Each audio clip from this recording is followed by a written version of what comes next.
Thank you, sir. I'm Alok Sharma. I represent Indian Oil Corporation, and as our motto of the company is that we are the energy company of the for the country. So I will be touching upon some of the initiatives which we have taken apart from the downstream sector in which we work in the renewable and alternative energy sector also. So as far as the global energy scenario is concerned, there are many challenges which are coming up like limited reserves, fluctuating crude prices, then global stability is shaken little bit, then sustainability and environmental concerns are also there. So changes are imperative, that we know. So we have to go for the changes also. So as far as the world primary energy demand is concerned, see this slide shows that all these fossil fuels are converging to a percentage of about 30%, and then slowly these other renewables and alternative energies are picking up. As far as energy consumption is concerned, the OECD's countries are driving the total energy consumption in the world. So 96% growth is there in non-OECD's countries are driving this, and 65% of the world energy consumption will be by non-OECD's countries by 2030. And renewables will play an important role in the total energy scenario. As far as greenhouse gas emissions are concerned, so this is the basically distribution of the greenhouse gases like CO2, methane, and CO2 basically from different sources like fossil use, then transportation and other uses, and this percentage is shown basically for the distribution by emission of the emissions by gas basically, and then this the other slide shows that greenhouse gas emissions by source basically, so like transport and energy supply, industry and other places. So reduction of CO2 of course is one of the imperatives in both stationary and transport sector. And this slide shows again the similar thing, like the CO2 emissions are increasing and we have to basically take this challenge.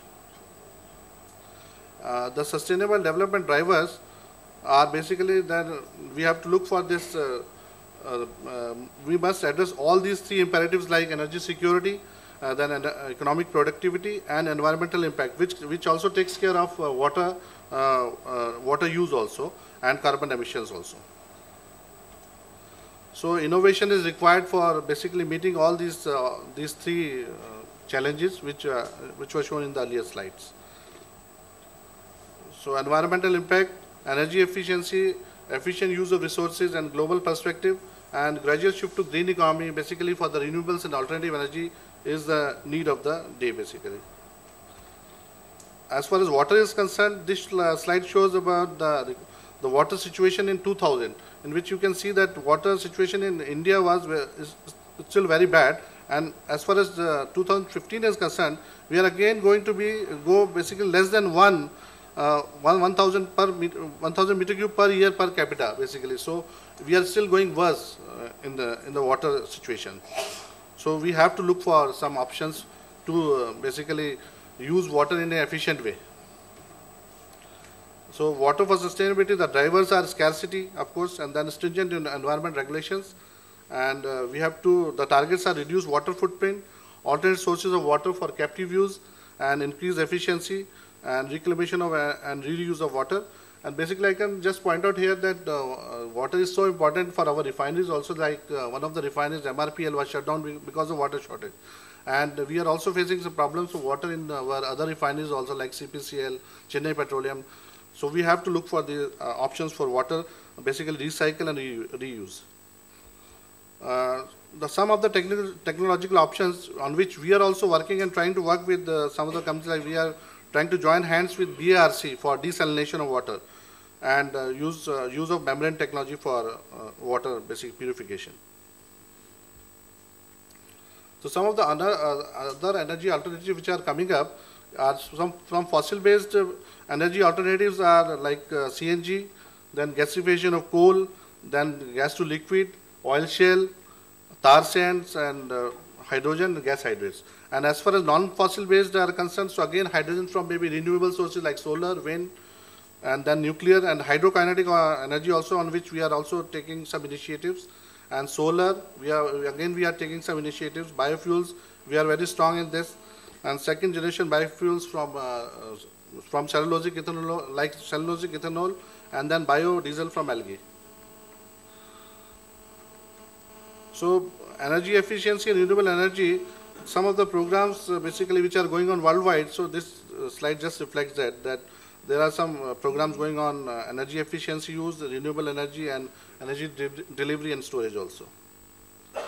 So as far as IOC is concerned, our corporate vision and encompasses all these like technology, environment, and innovation. So whatever technology we are producing, so we try to make it environment friendly. And we have a good basket of technology from our R&D center for the downstream industry, which are all basically all environment friendly.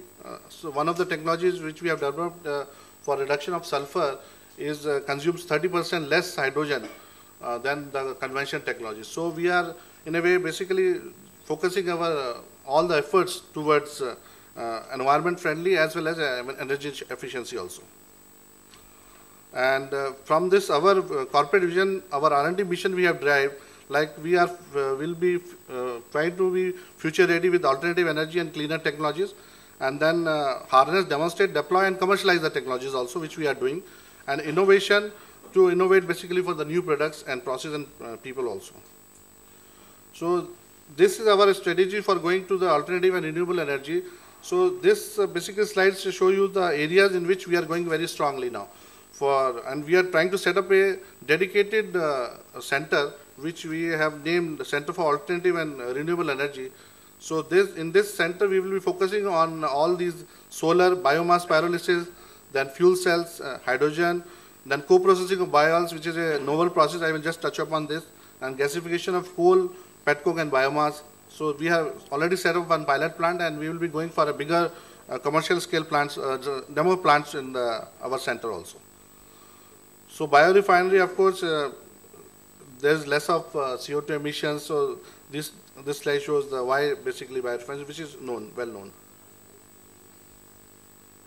So as far as biomass conversion pathways are concerned, there are thermal pathways and there are biological pathways. Thermal pathways like combustion, which is basically excess of air is used, and then gasification, partial air is used, and then in pyrolysis, no air is used. So we are working on all these three areas basically. And as far as biological routes are concerned, we have already set up a lignocellulosic pilot plant for ethanol production, which is working well in our R&D center.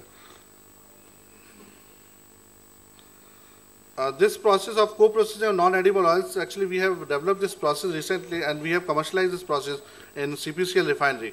So the process is basically to co-process the bio oils which are derived from Jatropha or Karanjia in an existing refinery. So this process basically doesn't require any new infrastructure, only one pump is required, and we just put this bio oil with the diesel steam and process in an existing DSDT in a refinery. So we have commercialized this in our CPCL refinery with up to 6.58% of Jatropha. So this has a flexibility that basically whatever quantity of oil is available, you can process in the refinery. So this is a very good process which now we are taking it forward for other refineries also and with other oils also. Basically this process will wipe out biodiesel process, because you have for the biodiesel you need dedicated plants, and for this you don't have any dedicated plant requirement. As far as gasification is concerned, we are actually working in a project of Government of India under National Mission of Clean Coal Technology 9 basically. So we are a consortium partner with DRDO, L&T, and Thermex, and CIE is also there. So we are working for developing gasifiers for the distributed locations like remote locations and defense locations. So this project is going on, and we are in the initial phase of this project. And we are also working with L&T separately, and we have developed a novel concept of integrated gasification, in which we have two-stage gasification where we remove ash from the first stage, whatever ash containing feeds are there, and the second stage only sees the non-ash feeds. So it's more efficient, and we have filed a patent for that also. multi-feed gasification is basically will be, I think, will be the one which, so that the national mission which I talked basically, so there the aim is to use whatever feed is available as on availability basically. So wherever the biomass is available, you use that biomass. So this is difficult, very challenging task, but we are taking it up. Now I will come upon basically hydrogen. This hydrogen, what I feel is the ultimate solution will be for the energy needs will be the hydrogen, because and we are slowly moving towards hydrogen economy. Like from 1950s it was the oil economy, then now we are at the gas economy stage, and then we are moving towards hydrogen. And because this hydrogen, you can have both, it meets your energy demand as well as environmental concerns are also not there. So as far as hydrogen production is concerned, the currently hydrogen is produced mostly in the refineries and fertilizer plants, and some of the chlor-alkali plants also produce hydrogen. And from the feed wise, from natural gas we are making most of the hydrogen, and from oil also, from naphtha also we are making hydrogen. So currently we are using all these fossil feeds, but slowly our approach is to use solar energy and then produce hydrogen from water electrolysis. So as far as hydrogen, importance of hydrogen is concerned, see, this can, it has a potential as a clean energy carrier, and we can use it for power generation, like decentralized power based hydrogen like fuel cell hydrogen and gensets, and then we can use it for teletowers also. There are many projects going on where hydrogen is being used for as a fuel for replacement of DG sets, and they are finding it more economical and environment friendly. And this fuel cell for backup power source for teletowers that I have covered, and electrical vehicles as a range extender for the battery electric vehicle also. And then hydrogen fuel cell vehicles can progressively replace petroleum based vehicles, especially 2 and 3 wheelers, which form 70% of the vehicular fleet. In the hydrogen side also, we have developed a very novel process, which is a single step reforming process. IOC is going through a intermediate route of HCNG rather than going directly to hydrogen. So in this we produce basically hydrogen from a single step. The conventional process is that hydrogen is mixed with CNG and is compressed separately and mixed with CNG.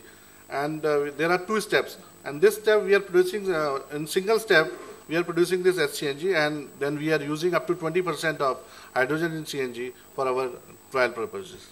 So in a way, it is an energy solution, complete solution for energy, which is environment friendly, and water is also produced in this. And this fuel cells also have much better fuel efficiency also.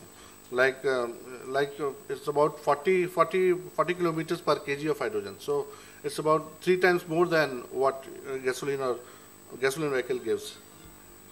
And these are some of the existing networking partnership which we have taken up for all these areas which I focus, basically bioenergy, and then hydrogen and solar and other international collaborations which are there, which we are going ahead for all these, some of the projects we are talking to these networking partners. The way forward, of course, is that there are critical choices reconciling energy, environment and economic objectives, and changing outlook for energy production and use may redefine global economic and geopolitical balances. Energy efficiency gains are essential for a more secure and sustainable future, and renewables, of course, will play a major role in the coming days, and water will emerge as a very critical component for sustainable development. Thank you.